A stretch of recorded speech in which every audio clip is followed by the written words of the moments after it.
quel est l'intérêt concret justement de la Russie de voir ces pays africains débarrassés finalement de la menace djihadiste et terroriste? Bah, déjà, il y a une expérience difficile par rapport à la Russie, puisqu'ils ont été confrontés à ces questions-là. Au Liban, une fois, ça s'est passé assez violemment dans les années 80. Oui. Ils l'ont vu aussi en Syrie, ils ont débarrassé la Syrie de la plupart des groupes djihadistes.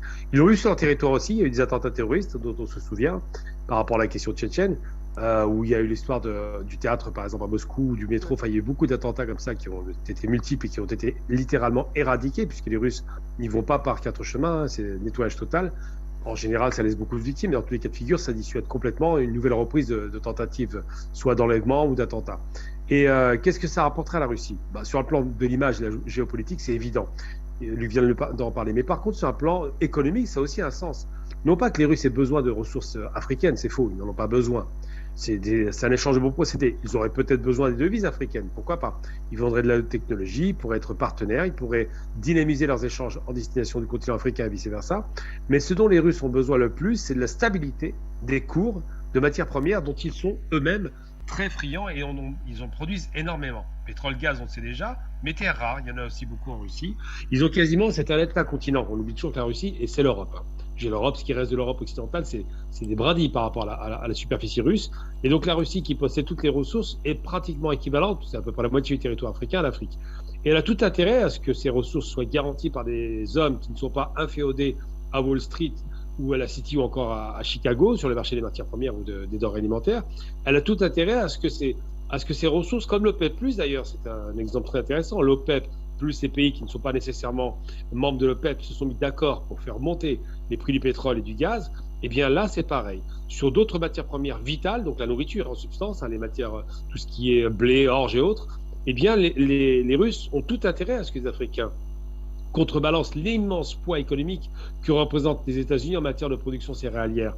Et lorsqu'on se met d'accord avec des producteurs, on peut se mettre d'accord sur la création des prix. On peut créer une sorte de cartel informel qui permette de garantir que la spéculation, et tout à l'heure Luc en parlait aussi, la spéculation qui frappe durement les ménages, même en Occident, la spéculation sur les denrées alimentaires et sur les matières premières, eh bien, soit contrôlée. Parce que ce qui fait la particularité de la Russie, qu'elle soit d'ailleurs communiste, bolchevique, ou simplement poutiniste, entre guillemets, la Russie d'aujourd'hui, c'est qu'ils n'aiment pas les spéculateurs. Ils n'aiment pas cette idée de se dire que des oligarques vont nous faire payer cher leur volonté de s'en mettre plein les poches. Et ce que fait Poutine en faisant ce rapprochement géostratégique et géoéconomique, j'ose le mot géoéconomie, c'est qu'il se garantit peut-être, en relation avec les pays africains producteurs, que leurs intérêts mutuels soient bien défendus. Donc je pense que ces deux aspects ne peuvent pas être mis de côté. D'ailleurs, on voit bien avec la guerre qui se produit en Ukraine, c'est que la question céréalière s'est posée, se pose toujours, la question des engrais est posée, la question de l'énergie est posée, que les Occidentaux font le pied de grue devant des pays qui hier étaient leurs ennemis, comme le Venezuela ou l'Iran. Quoique l'Iran aujourd'hui recommence une campagne anti-iranienne, mais quoi qu'il en soit, ils ont fait le pied de grue dans ces pays. Pourquoi? Parce qu'ils ont dit, bon, vous étiez nos ennemis, on vous aimait pas, mais on aime encore moins les Russes. Ça ne fonctionne pas. C'est prendre les gens pour les imbéciles. Le Venezuela, ça fait depuis Chavez, 20 ans qu'ils veulent la peau du Venezuela et qu'ils veulent la peau de Maduro. Et pour autant, aujourd'hui, on peut lui parler. Pourquoi? Parce qu'on a des besoins.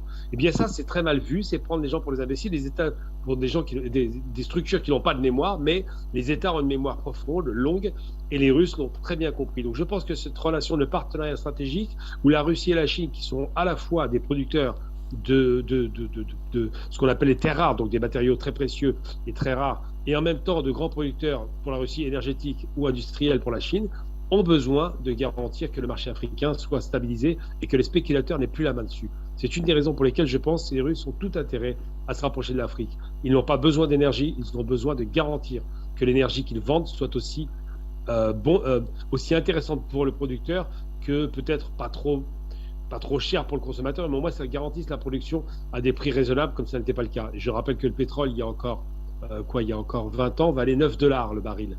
Aujourd'hui, on est à 98 dollars. Ça en dit long sur la relation qui est en train d'évoluer.